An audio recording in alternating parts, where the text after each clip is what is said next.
Have you ever thought about a food where you've said to yourself, I can't even have that in my house?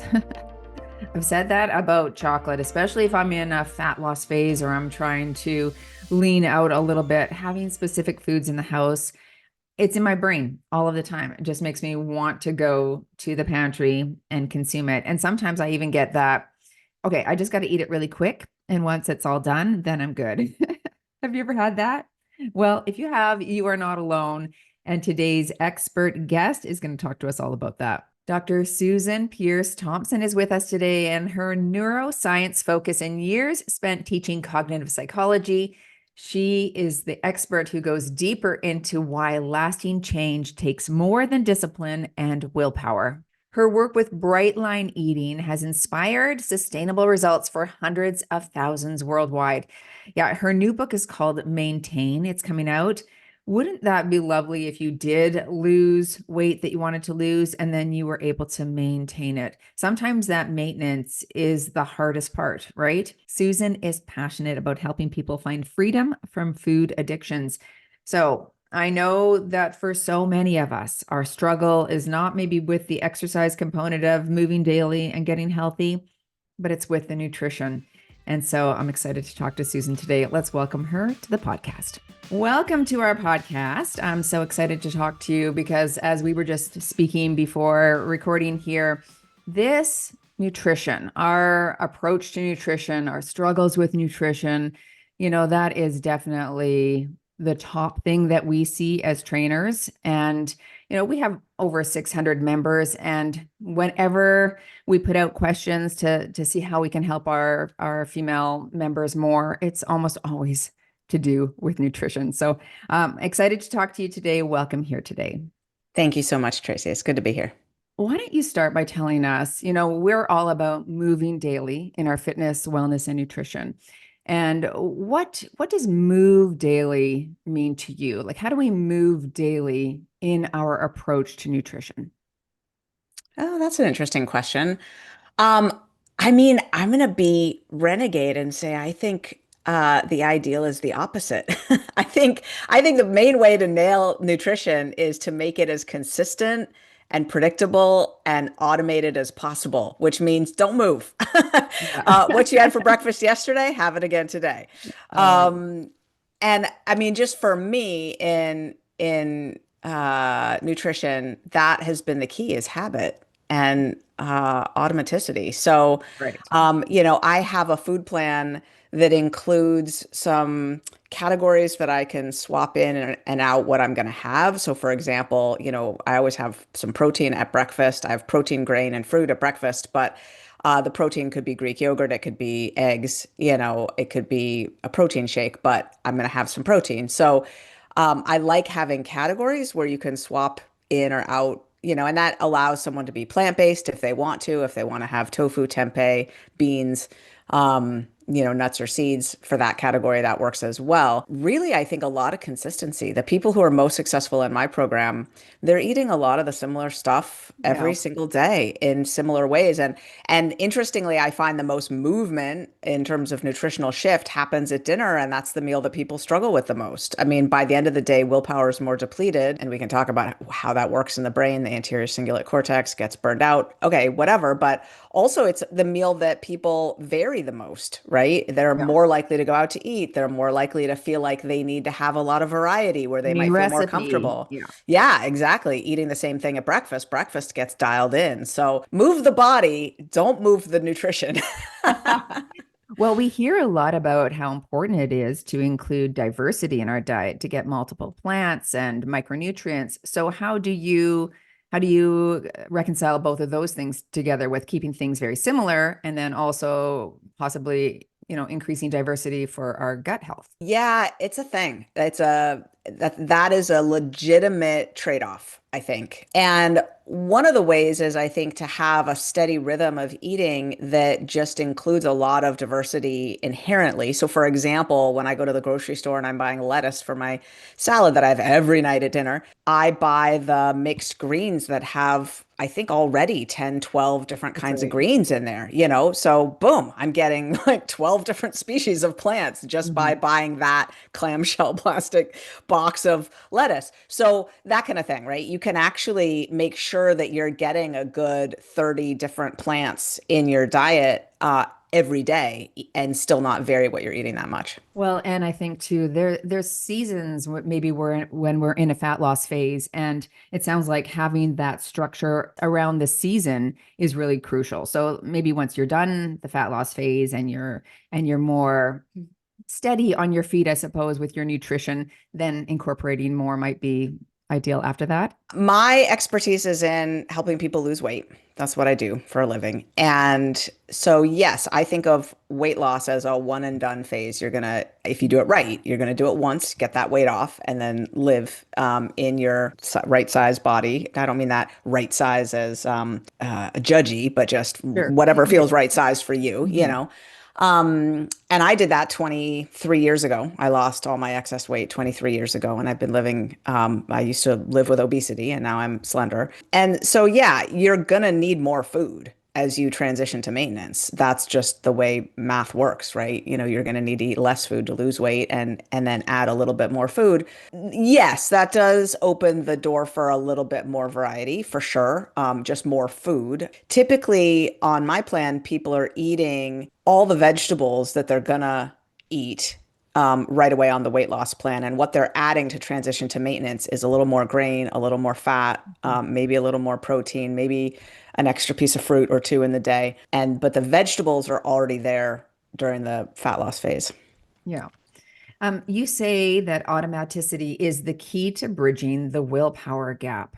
So let's talk about what does it look like to automate our food, our habits that help us rely on the structure and not on our willpower.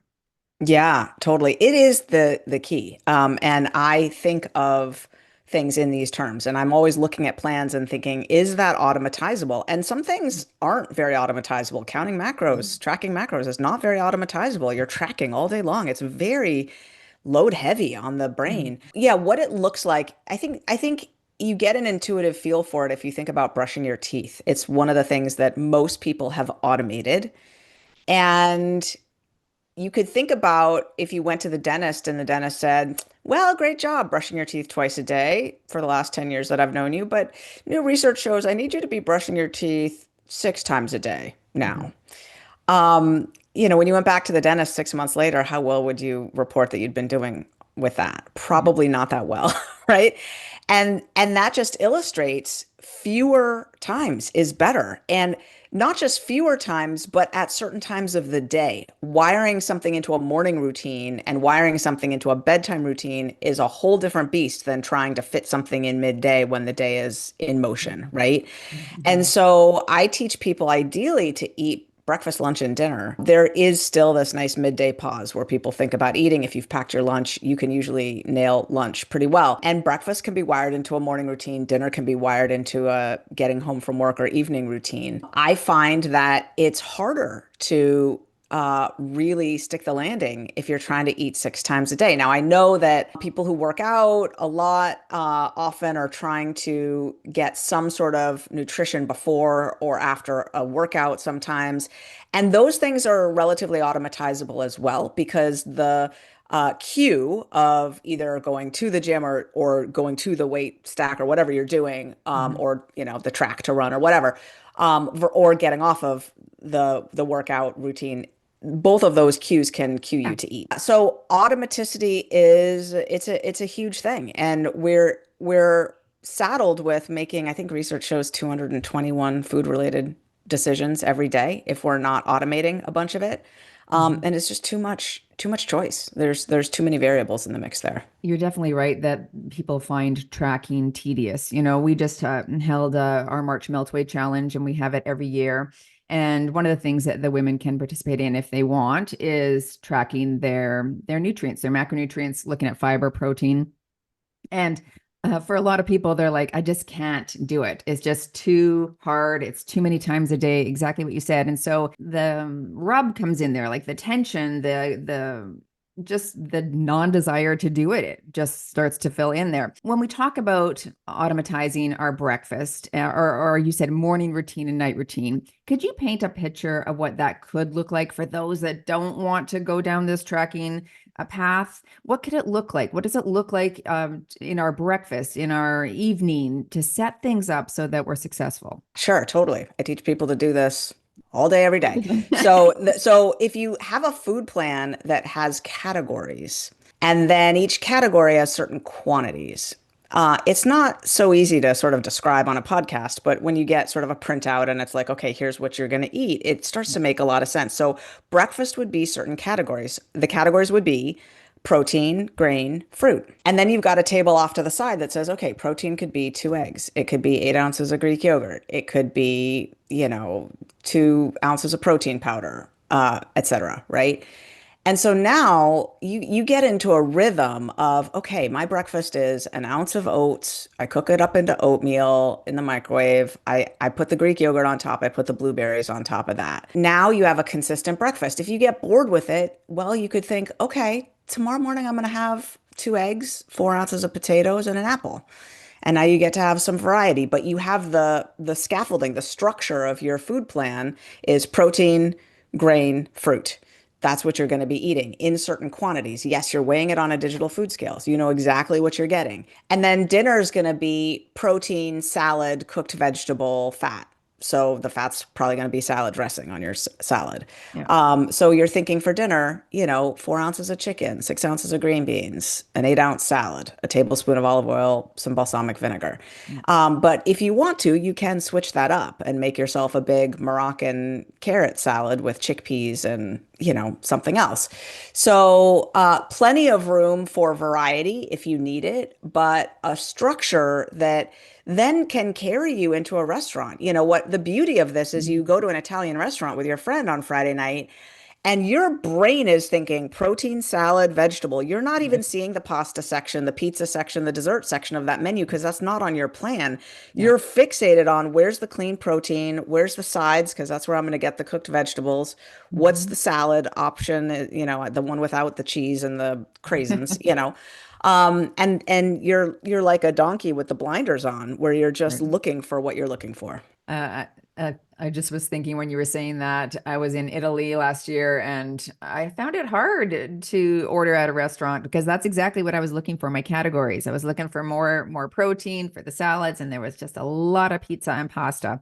Not that it's impossible, but of course, yeah, I definitely See, indulged in that. I just went to Italy and I found it really easy. I mean, Me they too. because they have all that stuff, but they always have the meat and the salad Yeah, and the vegetables. So even if it was just 2 or 3 items on the menu that I could eat, they always had what I needed, I yeah. found. Maybe I was too cheap to order extra. Yes, That's that probably is true. I spent 2 or 3 times as much as my husband did ordering in Italy. yeah, I so you did. can get it. You just have to, yeah, finagle it.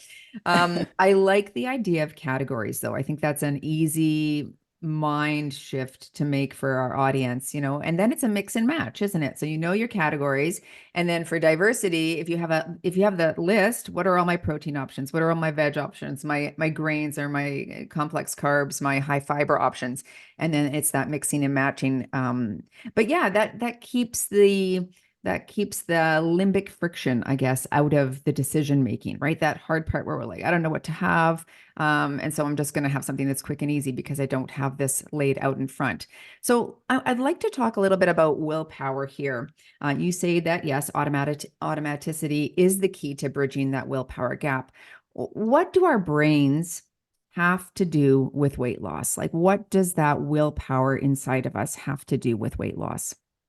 Oh my goodness, everything. I So knew you were going to say that. our brain is actually blocking weight loss. That's the soul-sucking, horrible reality that a lot of us have to face is that, once we gain weight, our brain acclimates to it and does turn it into a set point, and now it's going to defend it. And so when you lose weight steadily, below that, it comes to believe that you're starving, and it's going to force you to regain weight by toggling your hormonal dials so that, you're really, really hungry and driven to eat yourself back up the scale. In the face of that, willpower becomes a big issue. So willpower is a finite resource. It lives in the anterior cingulate cortex, which is a little part of the brain that if you put your finger on your third eye, it's about 2 inches back from there, just a little bit behind the prefrontal cortex. And it's a hub that is trying to navigate too much in modern society. It's trying to make decisions, which means checking email. It's trying to keep you from reacting emotionally, like in traffic or with your kids or with your spouse. It's trying to manage your task performance, like checking an Excel spreadsheet or making sure you're doing a good job on something tedious. And it's trying to rein in your temptations, which means all the willpower sort of self-regulation you're engaged in. Research shows you're actually resisting temptations an aggregate of about 4 hours a day. It's all day, every day, mostly food, but other urges as well, like to scroll social media when you're at work or something like that. So the problem is this part of the brain, the anterior cingulate cortex, it gets exhausted after just 15 minutes of hard use, and then it doesn't show up for you. The research shows that activity there slows down to a crawl, and it doesn't produce what it's supposed to produce, which leaves you vulnerable to just loading up a plate at a buffet table on a Friday night after a long week, even though you know better, right? It's not that you don't want to stay on your plan. It's not that you are letting yourself down or have deep psychological issues or don't love yourself enough. It's literally just the part of your brain that would rein you in from that pasta, Alfredo isn't available right then. It's not going to show up for you. So having a plan that's very automatic in the same way that even if you're in the midst of a fight with your spouse and you're coming down with a cold, you might just start brushing your teeth right before bed. Mhm. Not because you have huge motivation around your oral hygiene in that moment. It's literally just what you do. It's so automatic, and eating needs to become that automatic.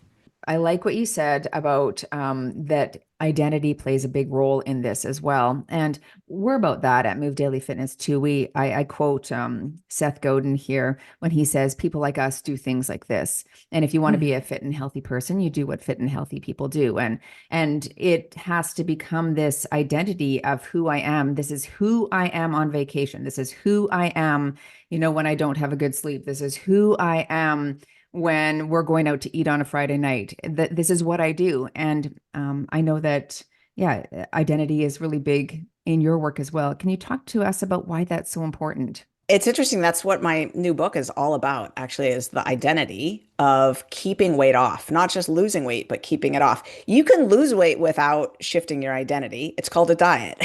And Yeah. Yeah. and that's the reason diets don't work is because they're not based in identity shift. They're by definition temporary, right? I don't see anybody keeping off weight who doesn't develop an identity shift that makes them willing to keep doing exactly what they're doing to lose the weight after that, right? Long term. That's what it takes to keep weight off. You got to keep doing what you did to lose the weight. This is why GLP-1s aren't working for people by and large, is because 85% of people are off them within 2 years. They're not going to keep working if you don't continue to use them as a tool. They're a Mhm. long-term thing. Everything's a long-term play. And Mhm. identity is the very definition of a long-term play. So in helping people keep weight off for the last 20 something years, I have discovered that there's three deep identity shifts that you need to make to be someone who will sustain that weight loss long Okay. term. Give them, Yeah. give them to us. Love to All hear it. right.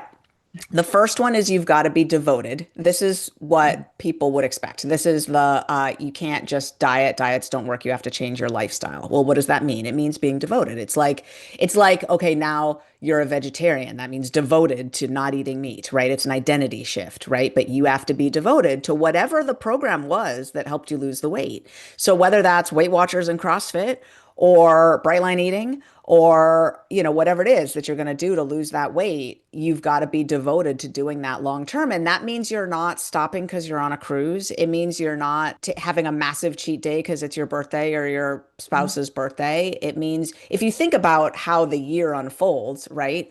Valentine's Day, I mean, Yeah, there's the, enough the time. weekend is every Yeah, 7 days there's a weekend. If you are taking a break from your health and fitness regimen just because it's a special occasion, you are constantly stopping and restarting. And now you're someone who has to diet on January 1st, right? absolutely. Yeah. Yeah. So that's the first one, devoted, committed to following your plan for the long term. It's who you are, it's what you do. I love what you said, Seth Godin.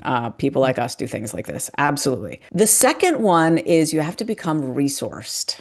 Hmm. So people are using food for celebration because they're bored, because they're angry, right? They're using food to stuff feelings. They're using food to get through life. They're using food to cope with Right. life when life gets lifey. And so you have to become resourced. You have to become someone who does their inner work. You have to Mm. become someone who's developing emotional self-regulation skills nonstop, like all day, every day. You've got to be building that emotional self-regulation muscle because otherwise food is the easier go-to. So that's number two. You have to become resourced. And number three is surprising. Number three is you have to allow yourself to be liberated from the food and the weight struggle. Mm. So, this is the interesting thing, Tracy, in helping people around the world to lose their weight and keep it off. I kept finding over and over again that I would solve this problem for people. The Bright Line Eating Plan works. And I'd watch them lose 100, 200 pounds, transition to goal weight, and then take the problem back to themselves Mm. deliberately. They didn't know they were doing it deliberately, but they would either hover in a state that I call finish line anxiety, which is, 10 pounds above goal weight, constantly tinkering with their plan, dealing with those last 10 pounds, 5 pounds, 20 pounds, whatever it is, some relatively small amount of weight after they've lost a huge amount of weight, right? And they're hovering, they're tinkering, but they're just as fixated on the food and the weight as they always were. I can't get these pounds off. I just went out to eat. Now my weight's up 2 pounds, blah, blah. And I'm watching them with like a dog with my head cocked to the side, going, and what I notice is here's the thing. When I was a psychology professor teaching the psychology of eating, I developed this thing I would do every semester. I would draw a big circle on the board because I knew that my classroom was filled with people with food issues. That's why they took my class. Sure. Draw the circle on the board. Okay, everybody, this is your life. This is your focus. This is your energy. This is your intention. This is everything you're thinking about, everything you're doing. Your whole sum total of all of it is in this circle. It's a pie chart. Shade out for me the proportion that's made up of your food, your weight, your exercise, what you've eaten or not eaten, whether you're on your plan or off your plan, how many miles, how many calories, how many pounds, all of that. At that point in the class, I would have some student burst into tears and Mm. whisper 95%. I would have the average student shade out 50 to 70% of their Mm. focus was obsessed with their food, their weight, their exercise, right? Yeah. Now, in Bright Line Eating, amongst the thousands of people we have who have solved this problem, they have marched into the sunset liberated. I ask them and they say 10, 15, or 20%. Never more than that. That's what it takes to get your food prep done, to get to the grocery store, to make your salad every night, to meditate in the morning, talk with your Bright Line Eating friends, attend your Bright Line Eating meetups, get your walk in today, get your workout in. All of that is 10, 15, 20%. That's what it looks like in someone for whom the problem has been solved. Now, you might think the difference between 50 to 70% and 10 to 20% is a big win because that's time reclaimed, right? That's your best real estate that you get back to focus on life, right? But here's the rub. Not if you've been married for 35 years to somebody that you're not sure you like anymore. Not if you never developed a career that's really a good fit for your passions and your goals. Not if you have adult children that you don't have a good relationship with and you can't face that pain, right? For a lot of people, it actually is hard to be so liberated and they have to figure out afresh what to do with the vacuum of the space that gets freed up if they don't have a food and a weight problem anymore and they won't let themselves solve that problem. They would prefer to focus on the last 5 pounds. They have expertise with that. They know how to do it. It's a very familiar thing to step on the scale Monday morning, not like the number, tweak your plan, stay in that rat race. Yeah, that's very interesting. There's just so much in our environment, in our life, in our psyche that comes into play when we're trying to lose weight. And I've seen that as well, when life around us is happening and we don't like this is why I loved what you said about the work of that internal well-being, that internal work that we should be doing on a daily regular basis. If we don't do that, we can go on a diet for a short period of time, have the willpower to sustain that for 30 days or 60 days. But then if nothing changes internally with our capacity to cope or our capacity to work with our life around us, we're going to go back to the same patterns of behavior that have always worked for us. Yeah, it's very interesting. Do you find a lot of people get stuck in that loop? I do. I find a lot of people get stuck in that loop. Not everybody, and it helps to know that it's a potential issue because I think if you're Yeah. cognizant of it, you can think, okay, I Yeah. mean, is facing my marriage scary? Yeah, but not that scary. Let me go to therapy and, address Yeah. this. I think if you know that it's a potential pothole in the road, you have a leg up. And that's why, I'm sort of talking to people about this book, Maintain. That's all about that. Those three identity shifts, figuring out how to do them so that you're not chronically stuck in the dieting loop. I mean, 40% of our society is starting 4 or 5 new dieting attempts each year. It's horrifying. I mean, the person who's going to solve cold fusion isn't doing it right now because they're starting keto for the fourth time this year. I Yeah, swear. I know. Yeah. Let's talk about food noise a little bit because you did mention GLP-1s, and I follow a lot of like Dr. Nadolsky on social media. Do you know who that is? I don't. No, okay. So he's a obesity doctor who also trains. And anyway, I really appreciate all his science-backed information. But he does talk about food noise and how GLP-1s does quiet that. If people aren't going on a GLP-1 for whatever reason they're not, and maybe you're working with them, how do we begin? Because it sounds like if they maybe go through your protocol or your program, that we can dampen that food noise so that we're not constantly thinking about it. And it only does become that 10 to 20% of our days, our minds, intake instead of that 90%. So without a medication, how would we do that? Yeah, great question. The number one factor, Tracy, is to reduce the reward value of your diet. So that means, in rough, broad brushstrokes, eliminate sugar and flour from your diet entirely. And that means artificial sweeteners too, because the sweet taste buds on the tongue have direct connections to the addiction centers in the brain. So you might say, oh, stevia doesn't spike blood sugar, and it doesn't, but it will keep the dopamine receptors in the nucleus accumbens alive and craving. It will keep the food noise alive. So if your aim is to lower food noise, sugar and flour, all sweeteners, gone. Now, whole, fresh, real fruit, fine. Keep that in your diet just fine.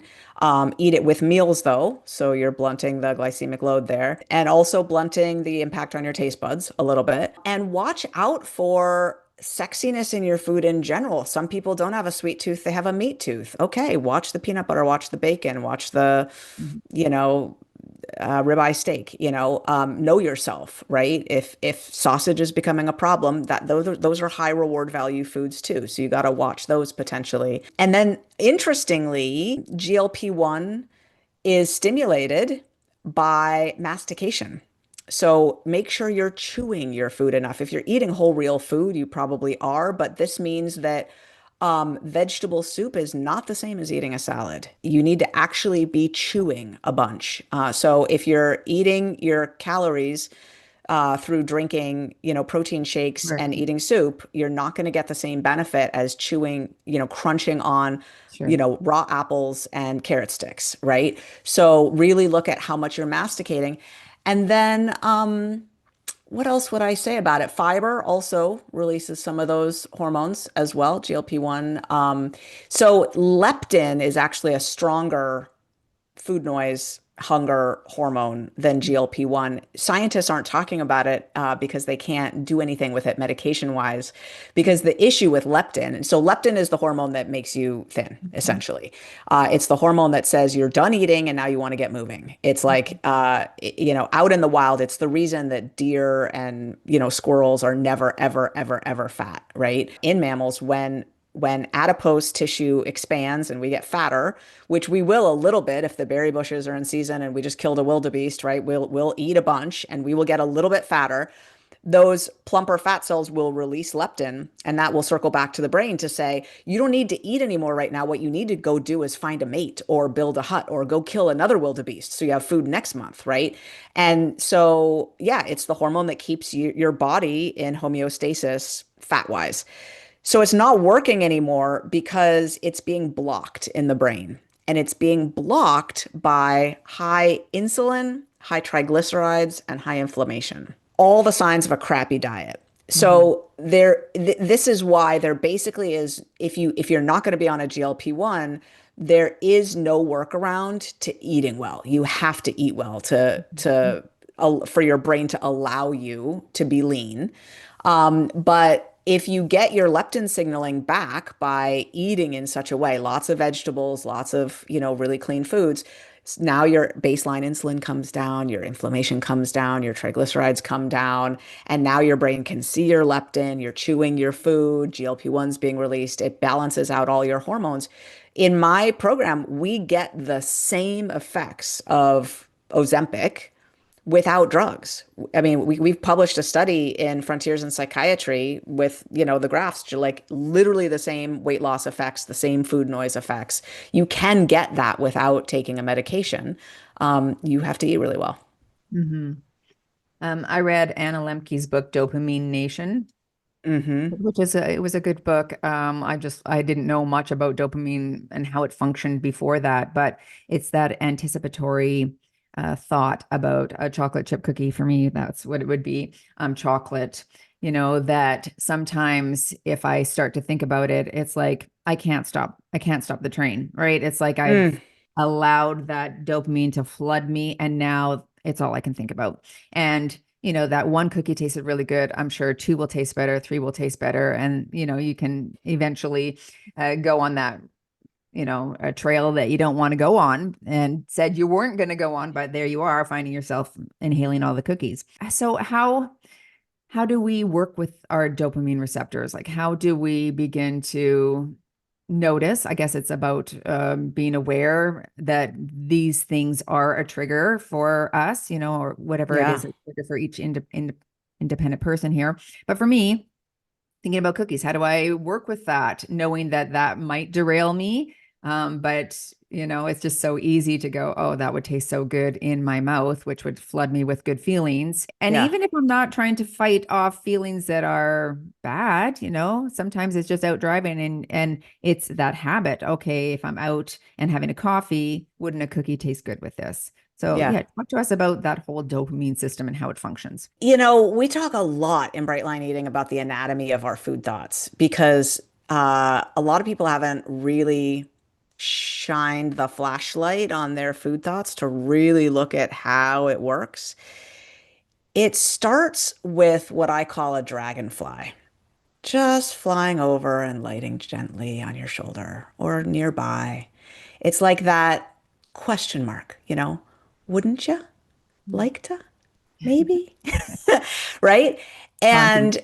And and what it's asking you is, do you want to focus here?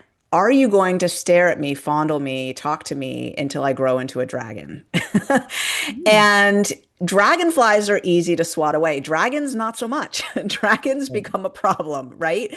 So in Bright Line Eating, we talk a lot about swatting away the dragonfly. And one way to do it is with a definitive mantra. We invite people to find something that works for them to slam the door on that food thought. It just takes the dragonfly and just brushes it off, to 50 miles away, just whoosh, gone. For me, I say, thank you, God, that's not my food. That's poison to me. And then I think about how that food poisons my life, like makes me feel sick, makes me eat more and more and more until I can't stop. The next morning, I wake up feeling nauseous and bloated. That's what I say. That is not my food. That's poison to me. Other people say, none is easier than some. Other people say, I don't negotiate with terrorists. Other people say, I can have some tomorrow, but not today. Whatever it is, just for today. That's not my food. Whatever. But, don't eat no matter what, just don't eat. Some way of slamming the door on that thought. Now, if the dragonfly flies back really quickly, now you have what we call an emergency. That is a problem. And you could try saying your mantra again, but I actually recommend at that point you escalate the situation and have an emergency action that you do. It could be calling a friend. It could be setting a timer for 5 minutes on your phone and meditating, forcing yourself to sit there and breathe and just get really clear with yourself in that moment. It could be saying a prayer, whatever your emergency action is. I had a friend whose emergency action was to call me. And this was like during a period of time when I was growing the Bright Line Eating movement. I was so busy. She didn't want to bother me. And just the fact that she knew she would have to reach me on the phone before eating that chocolate chip cookie kept her from eating it for 8 years. She didn't pick up a bite of sugar for 8 years because her emergency action was to reach me on the phone. And she didn't want to bother me. So, yeah, so we have a whole protocol of like, what do you do when those food thoughts come? Because they will come, but they do always pass. I mean, it is a folly to think I have to eat or this won't go away. It does feel like that at some point when it's grown into a dragon of a certain size. That is what it convinces us, is that the only way to escape the torture of this thought lording over you is to eat, right? Even then, it's not true, but it does reach a certain point where it sure feels true. Mhm. Can I just push back on that for a moment, just about the language we use about food? Because we've heard sometimes, that we shouldn't vilify food, that everything in moderation is okay. I know Yeah, that let's you talk about don't, that. I know you don't love that statement, everything in moderation, but yeah, because I mean, for me, I look at the chocolate chip cookie. Yes, it is. Obviously, if you saw me working out, you would say, okay, clearly her weight's not a problem for her. So having the odd one and succumbing to that is fine. Even succumbing to two or three is fine. It hasn't shifted my body composition. It hasn't derailed my life. But for some people, they can't stop at that. And so what do we do with vilifying food or saying that's poison to us? And yeah, is moderation okay? Yeah, let's talk about that. Yeah. I have very nuanced thoughts about that actually. Okay. So, moderation, I think, is amazing, and I think it's an interesting idea. And when you're thinking about moderation, you have to consider the two entities involved, right? A moderate amount of what for whom? Yeah, that's key. And I mean, the moderate amount of cyanide for a human being is zero. Yeah. Um, because that's the truth about those two entities involved. There is no amount of cyanide that's moderate for a human being. Same with mercury, right? Like so for some things, it's actually zero. And for me, that is true of sugar. And that I think is because I blew out my dopamine receptors by becoming addicted to crystal meth when I was 17. And when I got clean when I was 20, after a healthy career as a crack addict and a prostitute, when I stopped doing drugs, I started eating sugar to get the same dopamine. And it takes a lot of sugar to get the dopamine you get from crystal meth and crack cocaine. I cannot stop eating sugar. I cannot stop. I've run that experiment so many times, I cannot even tell you. It would be insanity for me to pick up sugar. It's just not workable for me. I can't stop eating it. And I'm a strong cookie, man. I can do a lot of things in life, but stopping eating sugar is not one of them.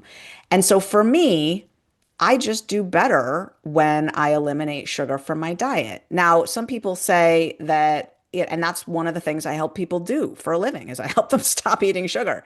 Now, people say you can't eliminate whole food groups. It's not healthy to do that. And I'm like, okay, first of all, when did sugar become a food group? Because last time I checked, sugar is not a food group.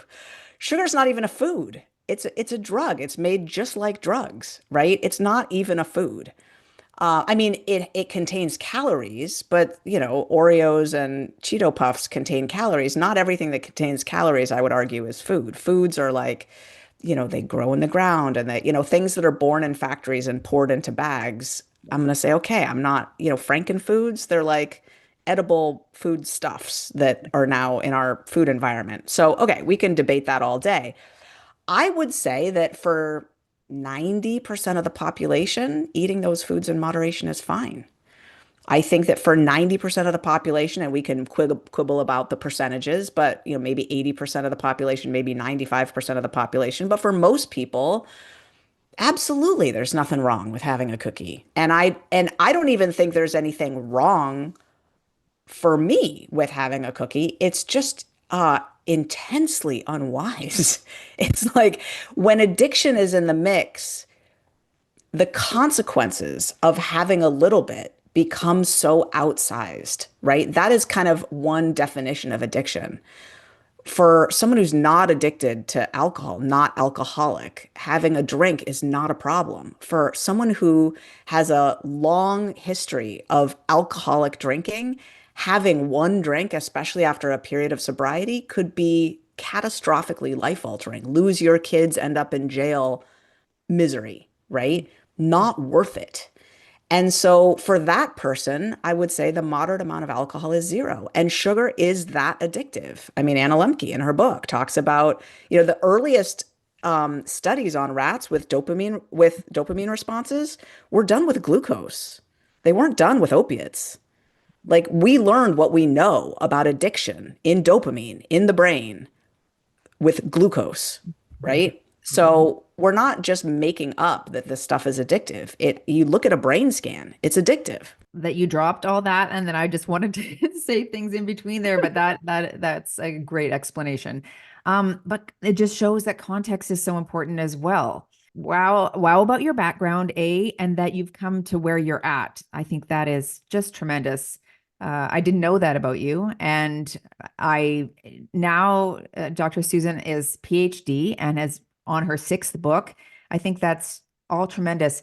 But just it made me just go, yes, the context of our life, our environment, our situations, our body, our genes, like those all do right on the slate of how we make decisions and how things play out today as well. And so it's important to note that it's important to get curious about those things. I agree that, for some people, it's going to be a no because of all of that comes into play. So thanks for sharing that. And yeah, I appreciate that. Yeah, you're welcome, Tracy. I'm very open about that in lots of places, so I forget that some people don't know that about me.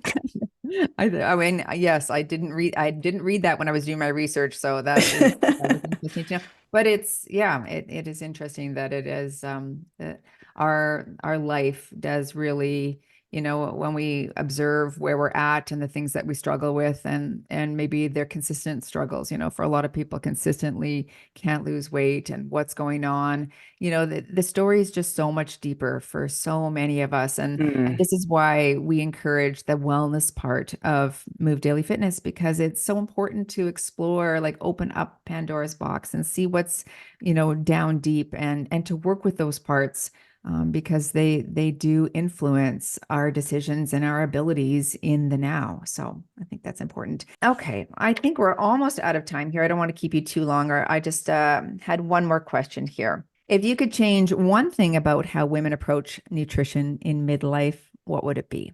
I think piggybacking on what we were just talking about, I would say the one thing is I think that everyone should, for 5 minutes, get curious about how intensely their brain is pulled toward addictive foods. Yeah. And if they think that they actually, and there's ways to tell, there's quick quizzes you can take and stuff. If you're in the 10% that get pulled toward addictive foods so intensely, just know that actually what you've been told by everybody for whom moderation works just fine, that if you give up dessert and sugary foods entirely, you'll just crave them and crave them, crave them. It's not true.